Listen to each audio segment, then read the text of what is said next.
Hello, my name is Corinna Turner, and it's time to buckle up your seatbelts for the fifth and final part of Drive. I swallow. Trapped as we are, it's just a question of when they get in, not if. Clear path for the HabVi to road edge, orders a voice from the intercar. Clear path to road edge, move! My heart lifts slightly. The HabVi is trying to reach us. What was the terrain like alongside the road?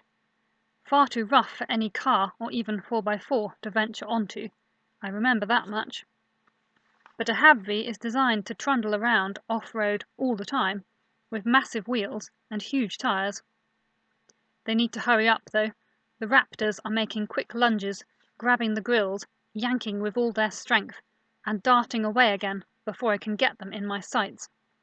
Dad's grill is starting to look really dodgy. I eye the fallen longneck and the T-Rex. Suddenly I wish it was much closer. It's less than 50 meters, but it's still too far. A gunshot rings out from behind, and a raptor on a neighbouring bonnet, poised to leap at us, collapses, thrashing and screeching, deafening even from inside the truck. I snatch a glance back and see two figures in the turret of the far too away HabVi, their rifles moving constantly as they try to get a clear shot. If their vehicle wasn't so tall, they wouldn't have a chance. As it is, the other raptors are keeping low now, calling to each other with nervousness and anger variously.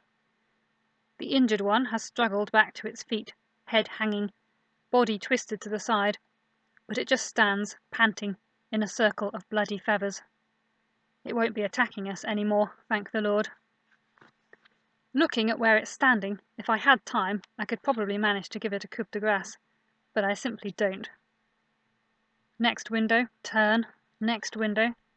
Wait, Harry, I mutter. It's one of those cocky raptors again, the one with the greenish-yellow ruff pattern, refusing to move because the window is still up, but I think I can just get a shot. Who cares about the window right now? Bang, smash. Screech! Got you cocky beast. An almost completely clean kill, too. But two more are already grabbing for our grills. This is precautionary only, Carol, so don't freak out, says Dad, ultra calmly. But does everyone understand what to do if a grill does fail?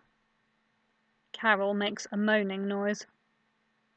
Run to the T-Rex, I say, still pointing the gun from window to window as fast as I can. Get close to it, but stay out of its sight. Like we'll make it that far. Unless someone opens a car door, says Harry, still letting the remaining windows up and down as fast as he can. Dad's one has just been shattered by a long claw. In which case, dive in and pull it shut behind you. The latter is standard road safety that Carol ought to know. With raptors close, opening a door for long enough to admit even one person gravely endangers the car's occupants, so you never ever try to keep it open any longer. But she begins to cry quietly. Actually, the very latest official advice is do not open your door whatever, after a family with several small children got eaten recently because they misjudged it while trying to rescue a broken down motorist. But some people will ignore that. We hope.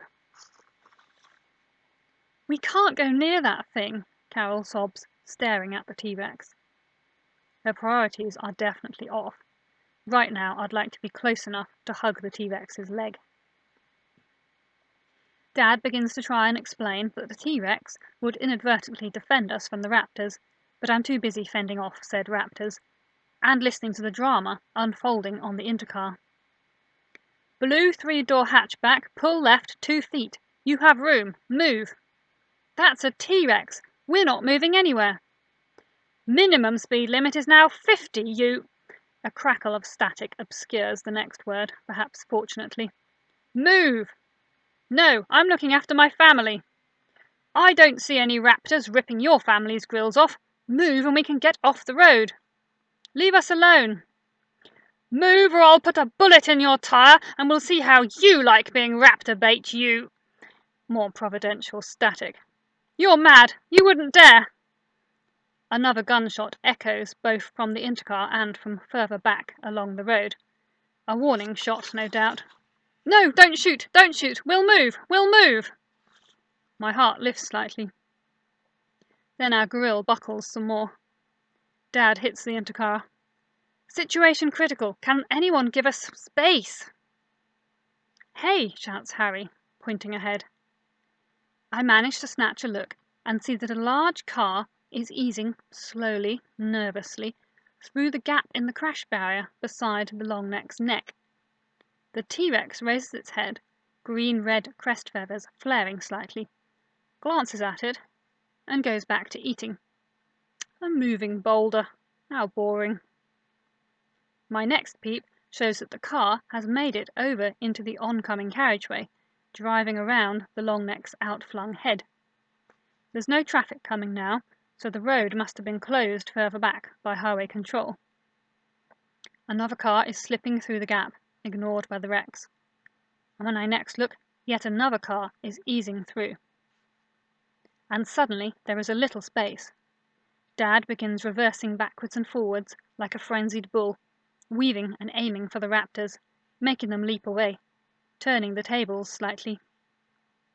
Clear path for compromised black truck, snaps the hunter's voice from the intercar. Clear path through barrier. Only move if you need to clear the way. Otherwise, wait your turn. The HabVi is getting closer, and no doubt remembering the tire threat, most cars obey. We're able to move forward a bit further now. The remaining 5 raptors can tell that their meal is in danger of slipping out of their grasp, and they redouble their assaults on the grills, leaping onto the car, clinging onto the grills with hind claws and front claws together, preventing Dad from swerving, since the harder he swerves, the more damage the raptor's weight will do. I keep stealing glances at the gap in the barrier, but we still can't reach it. Still can't. Dad's moving again, though, and my next glance shows a thick, muscled leg barely 5 meters from the truck. The Rex flicks us a disinterested look. But when a raptor leaps for Carol's grill, it spins around, roaring. Its tail lashes against the Jeep, skidding us back a meter and shattering the last side window. But the raptor darts away, hissing furiously. I watch the pack warily.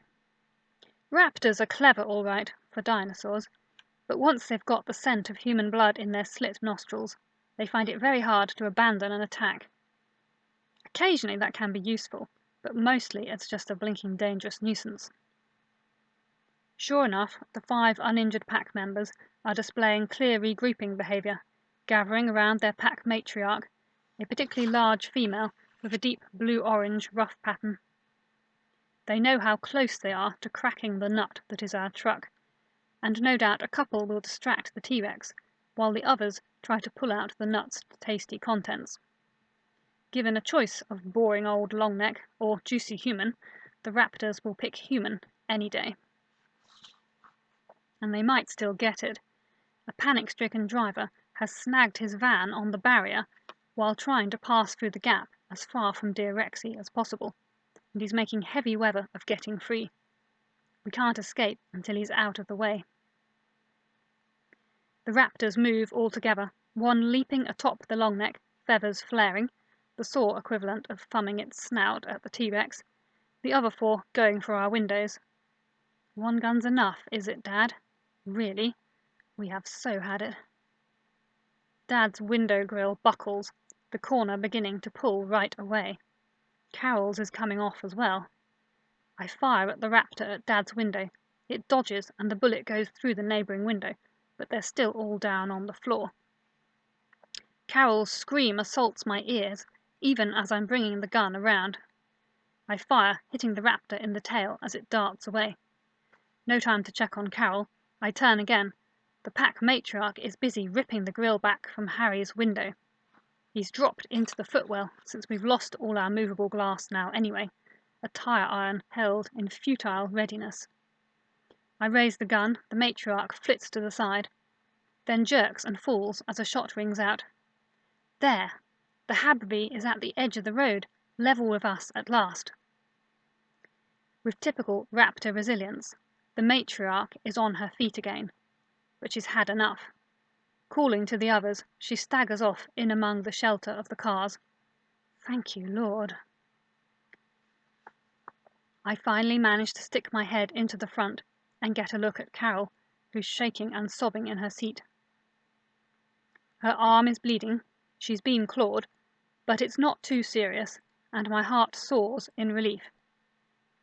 Red station wagon, wait your turn, snaps the hunter on the intercar. Dad, go! The gap is clear, finally. Dad eases slowly away from the Rex, who is too busy rumbling disapproval at the skulking raptors to pay any attention to yet another moving boulder, and slips through the gap. And then we're accelerating along a flat, open, empty carriageway, the wind rushing through our twisted grills and glassless windows, the speedo climbing rapidly. 30, 40, 50. We're away.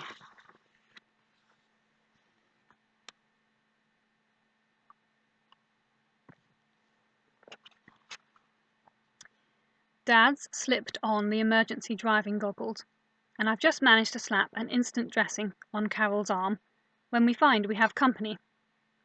The HabVi cruises up alongside, giant wheels turning downright leisurely as it matches our speed. Two of the hunters are still up in the turret. One is looking back, the other scanning the surrounding area. But they both glance down and return my thumbs up. Black truck, what is your status? Comes the familiar voice of the hunter driving. Do you require immediate medical assistance? Dad has already stolen several looks at Carol's arm, but I've been able to reassure him that the cut isn't too deep. Negative, HabVi, we're good. Your grills look like static. Shall we follow you home, Black Truck? What a nice idea, only...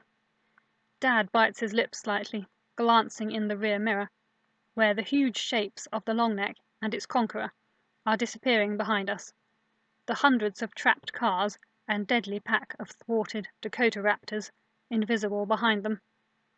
How's the ammo, Darryl? Ammo's good, Dad.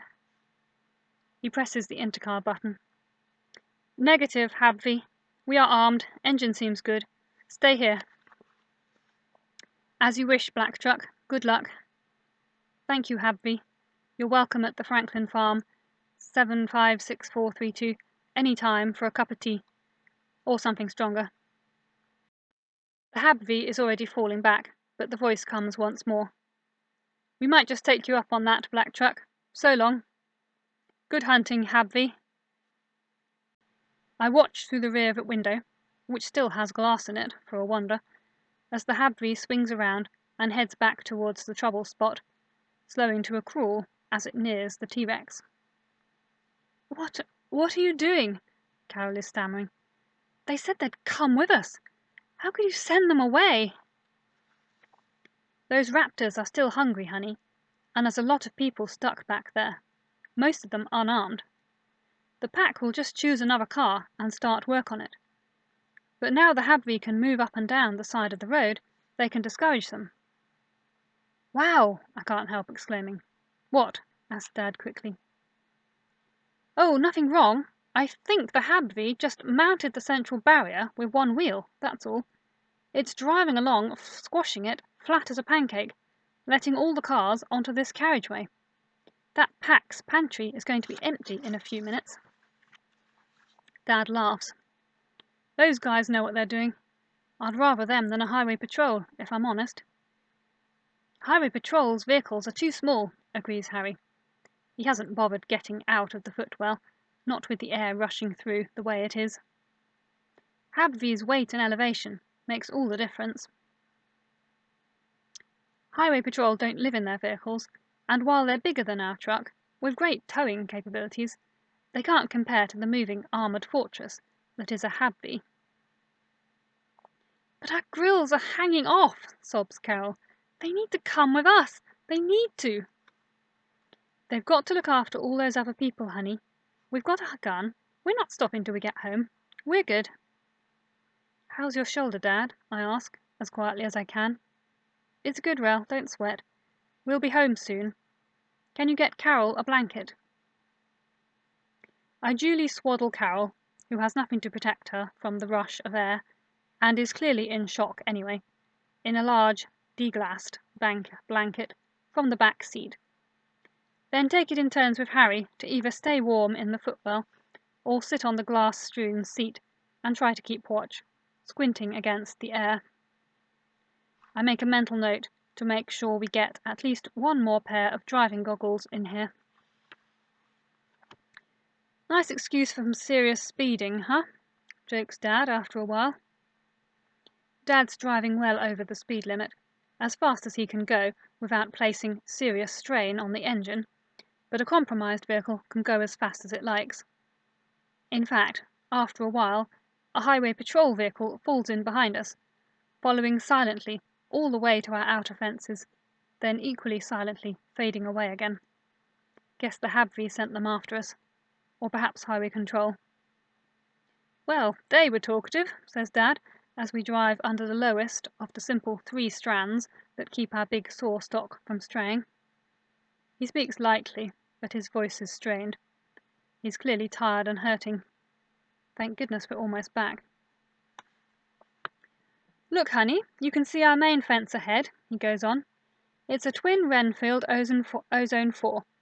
I had it put up shortly before Darryl was born, to replace the single fossilized fence my grandfather originally put in decades ago. The Renfield took a huge bite out of my savings, but it's been worth every penny. We sleep soundly, don't we, kids?" "Yep," we chorus, me with my eyes on Harry to check he's not about to mention where we keep our rifles at night. But Harry just looks beat. Carol says nothing. She hasn't said anything for ages. She just sits and shivers. She needs a cup of tea and a couple of stitches. Well, we can provide both. Dad slows as we near the gates and addresses the dead raptor still sprawled across the bonnet with its ankle through our grill. "I don't care how dead you look, my nasty friend, we are not taking you inside our fence. Hold on, everyone, I'm going to brake hard." Carol just looks confused, but I drop into the footwell until Dad's completed his emergency stop and begun to reverse. He's shaken the raptor loose, and it's lying motionless on the road. He starts to drive around it. "What about the claws for Rel?" protests Harry. "She killed it." "Seriously, Harry," I say. "Now?" "We can get them another day." Dad sounds slightly exasperated. "No point wasting bullets making sure of it, anyway. We can just wait until it starts to rot." I open the gates one at a time, and soon we're sparked again, and more than usually thankful for it. I stretch forward to touch the WhatsApp box and report, "William, Carol, Darryl and Harold Franklin safely returned from Exception City." At the words Exception City, Carol gives a slight sob, the most noise she's made for a long time. I guess she's wishing she never left. Dad turns left and begins to drive around the inside of the fence. "Can't we go straight to the house?" whispers Carol appealingly. I'm still bleeding." "Of course, honey, but I have to check the fence first. We can't leave the truck until I do. It will only take a few minutes." Harry gets out of the footwell and adds his gaze to Dad's and mine, but both layers of the fence are undamaged, the mesh smooth, no strands disarranged or broken, and the ground underneath is unmarked. All's well. Not that we've ever had anything bigger than a random piranhasaur get through it, but complacence is a raptor's favourite fault, as the saying goes. Dad caught the singed and shaken piranhasaur in an old dog cage and sold it to a neighbour's son. "Fair return for the fright it gave us," he declared. "One piranhasaur on its own can't do more than give you a nasty nip, after all, just like the fish they're nicknamed after." The critter was lucky to be alive at all. In lab conditions, no small or medium-sized saw has managed to get through a modern fence like ours alive, so they say. But out of a lab, well, it's common knowledge that actually they sometimes do. Dad pulls up by the farmhouse at last, double-checks his screamer band, then opens the door and climbs out with noticeable stiffness. He hurries around to Carol's side, regardless. "Here we are, honey. Home safely. Come on, honey, let's get you inside and take a look at that cut. Come on, Carol, darling, you can get out now. It's okay. There's the house, all safe and secure. Look." Carol looks at the house and starts crying again. I frown at her, puzzled, then take another look myself. The steel shutters are still closed snugly over all the windows, and to me it looks, as Dad says, the epitome of safety and security. Maybe to her the shutters don't say safe. Maybe they say danger. I hasten to the door, scan my screamer band, and head inside. Go straight to the house control. Check all the readings first, of course, then raise the shutters. And for good measure, turn all the lights on, though it's not dark yet. I go back to the door and find Carol allowing Dad to help her out of the vehicle at last, looking at the farmhouse with somewhat more eagerness. Soon she's settled on the sofa with a hot sugary drink, while Dad applies a local and disinfects and staples up her arm. It's not long before he's hidden the wound under a clean, neat white dressing, and is busy coaxing Carol into eating a chocolate biscuit. I guess the fact that she's worrying about her weight is probably a good sign. She must be calming down a little. In between comforting murmurs to Carol, Dad's eyes keep flicking to Harry and me, running over us from top to bottom, checking we really are okay. Occasionally, he pulls an apologetic face, as though to say, "I know you've just been through the same ordeal, but her need really is greater." We smile reassuringly until Harry gets bored and suggests we get on with our chores. "Showers first," says Dad. Yeah, we're not wandering around stinking of blood. No reason to give raptors a special reason to breach this particular fence. But, "Your shoulder first, Dad. Let me look at it." Dad allows me to peel off his shirt and clean and staple and dress his own wound, then brushes aside any further attention, so we go to clean up. By the time we've showered, Dad's still busy with Carol. "She needs a spine transplant if you ask me," mutters Harry, as we head for the barn. It's so tempting to open my mouth and agree, but she might not have ever seen a T-Rex or a raptor in the flesh before, Harry. Maybe not even in a zoo. I was scared, weren't you? Harry shrugs. "Yeah, of course. I thought we'd had it, but we got away, didn't we?" "It was close, Harry. Closest call ever. You were about to take on a Dakota raptor matriarch with a tire iron, for pity's sake. Thank God for the HabVi." "And dear Rexy," grins Harry, then adds eagerly, "I wonder if the HabVi will drop by." "Not immediately. They'll be tracking that pack and culling the injured ones. Probably all of them. They've clearly had practice preying on cars. Did you see the way that young one took out our front window? Good riddance. Raptors give me the creeps. You and the rest of the world, including Carol, our closest call ever, right? She couldn't have had a worse introduction to life out city. So, I guess we shouldn't judge her too harshly, huh?" Harry grins sheepishly. "Yeah, okay. Maybe she'll shape up to be a crack raptor hunter, like you." I feel my cheeks heat up, but I can't help snorting. I think we'll have to settle for a slightly calmer car passenger.